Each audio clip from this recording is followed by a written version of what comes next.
নমস্কার, কেমন আছেন সবাই? আমি সুলগ্না চলে এসেছি আরেকটি নতুন ব্লগ নিয়ে।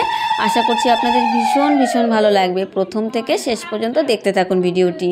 তো দুপুরবেলার তো অন্ন সেবার কাজ হয়ে গেছে আর কি বৌদি ভাইয়ের। তারপরে এখন বিকেল হয়ে গেছে, আমি একটু বাড়ি গেছিলাম। বাড়িতে গিয়ে খেয়ে দিয়ে রেস্ট নিয়ে আবার একটু এসছি। বিকেলবেলাতে ডাকলো যে পিঠে বানানো হবে, তো একটু লতা পাকিয়ে দিয়ে যাওয়ার জন্য। তো আমি তো পিঠে বানাতে পারি না, অ্যাকচুয়ালি কাটতে পারি না, তাই ভাবলাম সবার সঙ্গে গল্প করতে করতে অন্তত লতাটা পাকিয়ে দিই। তো যাই হোক, সবাই মিলে গল্প করছিলাম, আর তারই মধ্যে কিন্তু বৌদি ভাইয়ের বাবা চলে এসছে একটা বড় গোপাল নিয়ে। তাই দেখে ভীষণ খুশি, সবাই বেশ আনন্দ করে তাকে রিসিভ করা হলো পজিটিভ এনার্জি দিয়ে, এবং তাকে সবাই কোলে নিয়েছিল। আমিও একটু নিয়েছিলাম, আমিও একটু আদর করেছিলাম, যেটা আমি ক্যাপচার করতে পারিনি। আর এখন রান্নাবান্নার এদিকে চলে এসেছি।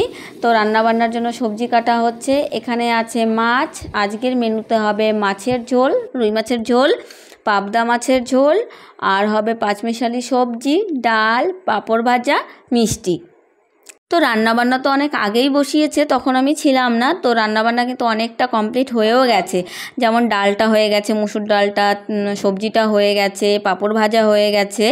এখন শুধু বাকি আছে মাছের ঝোল, আর তার সঙ্গে হচ্ছে পাবদা মাছের ঝোল আর রুই মাছের ঝোল, আর ওদিকে কিন্তু পায়েসটাও হয়ে গেছে। তো এখানে মামি হচ্ছে এখানে যে ফোড়নে দিয়ে দিল তেজপাতা, গোটা জিরে, কারণ মাছের ঝোলটা বসিয়ে দেবে। আর বেলাটা প্রায় কিন্তু ডুবে এসছে, আর যেহেতু এখন গরমের দিনের বেলা, তাই মানে যেহেতু সন্ধ্যাটা একটু দেরি করে হয়, কিন্তু গরম ছিল আজকে, মারাত্মক গরম। এর মধ্যে আমি আবার বাড়ি গেছিলাম, বাড়িতে গিয়ে সব কিছু গুছিয়ে সব কিছু রেডি করে এসেছি, কারণ একটু পরে আবার সন্ধ্যা দিতে হবে। তো আমি যাই হোক, এখানে রান্না করুক, আমি এখন যাবো একটু মার্কেটে, ভাগ্নিকে আসতে বলেছি, মার্কেটে গিয়ে বৌদি ভাইয়ের জন্য গিফট আনবো। তো আমি বাজারে গেছিলাম, বাজার থেকে গিফট টিফট নিয়ে চলে এসেছি, আর এসে দেখি রান্না প্রায় কমপ্লিট হয়ে গেছে। দেখো পাবদা মাছের ঝালটা কিন্তু হয়ে গেছে, আর কি সুন্দর কালার এসছে, দেখেই তো মনে হচ্ছে লোভ লাগছে।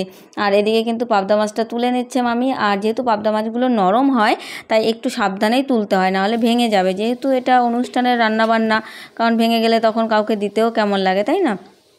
তো চলো, এখন কতক্ষণে খাবো, খিদেও পেয়েছে মারাত্মক, সত্যি কথা বলতে।